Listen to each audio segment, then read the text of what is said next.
Salut Louis.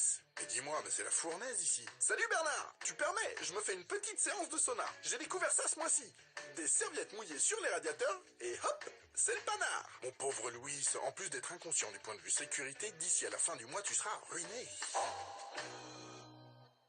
Le chauffage électrique est devenu en un peu plus de 30 ans le deuxième mode de chauffage après le gaz. Mais contrairement à celui-ci, l'électricité ne se stocke pas.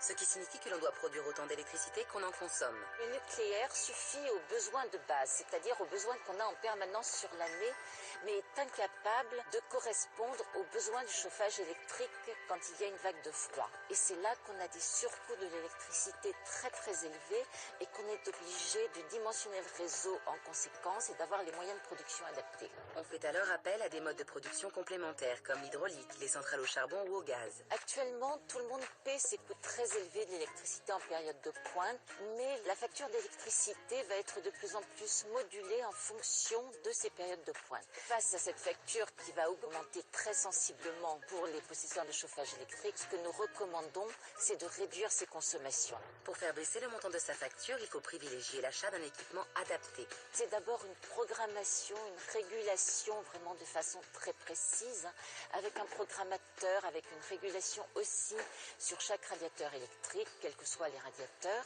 Et dans la mesure du possible, il faut réduire sa consommation de chauffage en réalisant des travaux d'isolation. Il y a une opération extrêmement rentable, c'est l'isolation toiture, l'isolation des combles. Là, on peut économiser 30% sur sa consommation de chauffage pour un investissement qu'on va rentabiliser en quelques années par les économies qu'on va réaliser. En période de pointe, il est conseillé de réduire sa consommation de chauffage électrique. Si vous utilisez un chauffage électrique, pensez à installer une régulation et une programmation très précise. Enfin, isolez votre logement au mieux pour réduire votre consommation. Dis-moi Bernard, je suis un peu à sec. Je peux faire ma séance de sauna chez toi ?